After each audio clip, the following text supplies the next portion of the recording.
Hey everybody, it's Miss A and I'm here with a video or a recap on what we did in class today. So this is fraction to decimal and back again. This lesson went over fairly well, but I do want, pretty good for most students, but I do want to put the exit ticket up there because that was a bit of a struggle. And I believe it was the question type, not that they didn't know what they were doing. So in this lesson, what we were taking is we were learning about decimals, and we had to understand decimals and how they occur in place value.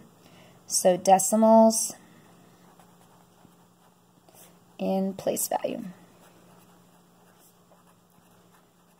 So we had to learn about tenths and hundredths as it pertains to decimals. So we understand that in our place value chart and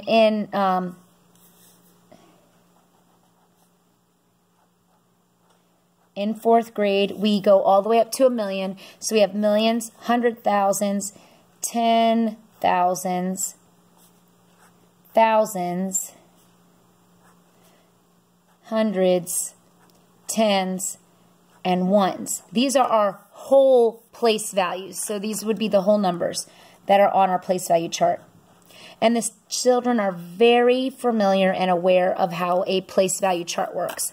What we are adding is this new piece, the decimal piece. And what that means is obviously there's a decimal point, so that needs to be on there and labeled, and they should have this in their notebook.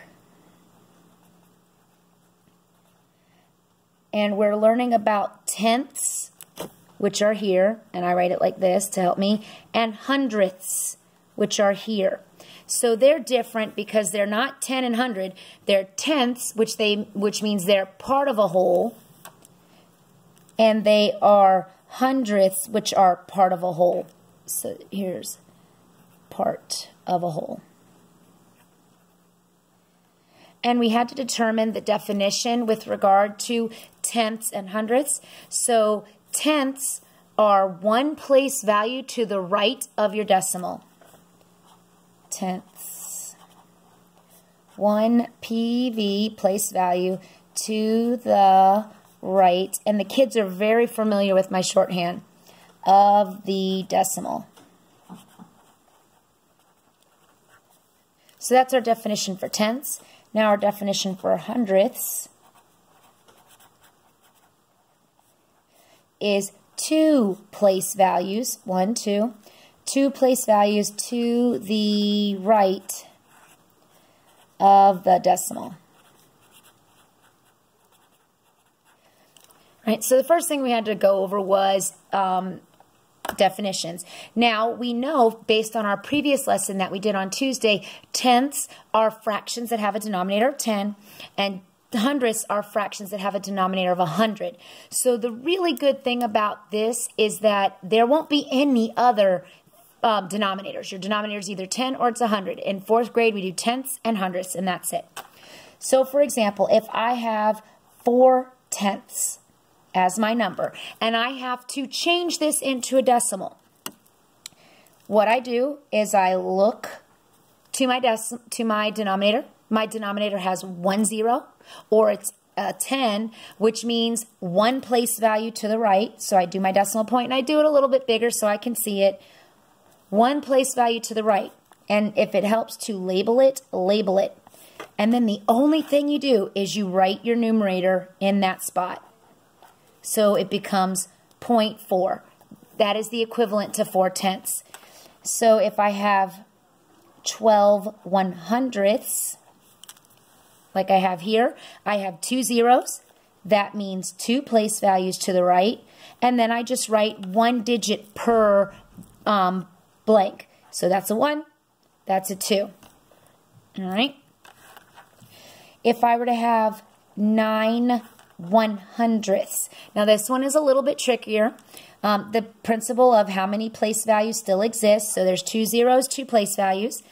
This is my tenths place. This is my hundredths place. I only have 1 digit though. I need to figure out where it goes. So I look underneath. This is 100, so that 9 has to go in the hundredths. Or I tell the kids you have to go all the way to the right, and then I have to have a 0 as a placeholder because I can't have an empty place value spot available. So 9/100ths is equal to 0.09.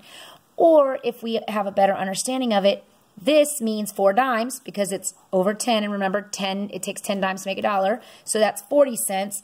This is 9 pennies because it takes 100 pennies to make $1. And that's 9 cents. So that's the relationship there. They also have to be able to make decimals with mixed numbers. So for example, if I have 6 3/10, my principle of how many place values after the decimal still applies. 1 0, 1 place value.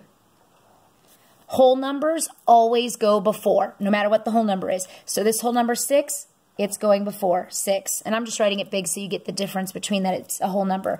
And now I follow the rule. The 6 is taken care of. 1 place value, 1 digit.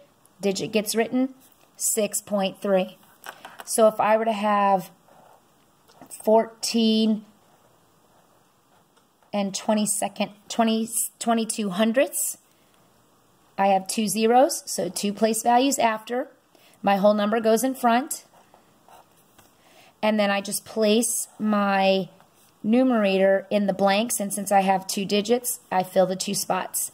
So that'd be 14.22.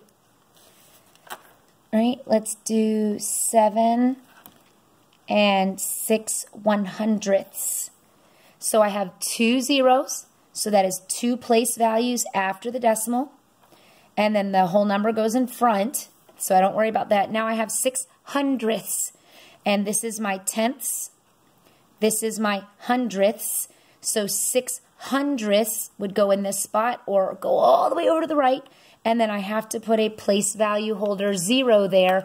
So 7 6/100ths is 7.06. All right. The students also have to be able to go from a decimal to a fraction.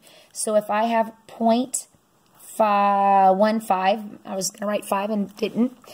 I can see there's 2 place values after the decimal, so that means my denominator has to be 100. My numerator is this number. If I have 0.7, that's 1 place value, that's a 10 on the bottom, and my numerator is this number. If I have 0.04, 2 place values, 100 on the bottom, 4. 9.32. That number's in front, so that's a whole number. 2 place values after, that's 100. And 32 on top. All right, so here's the extra credit.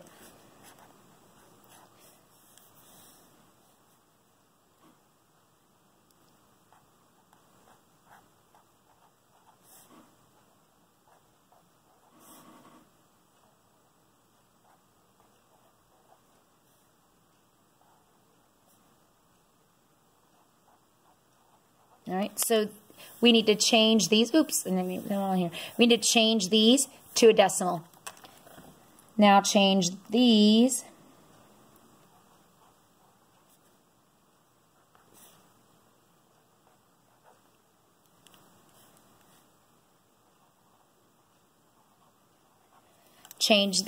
to a fraction. Thanks for watching, everybody.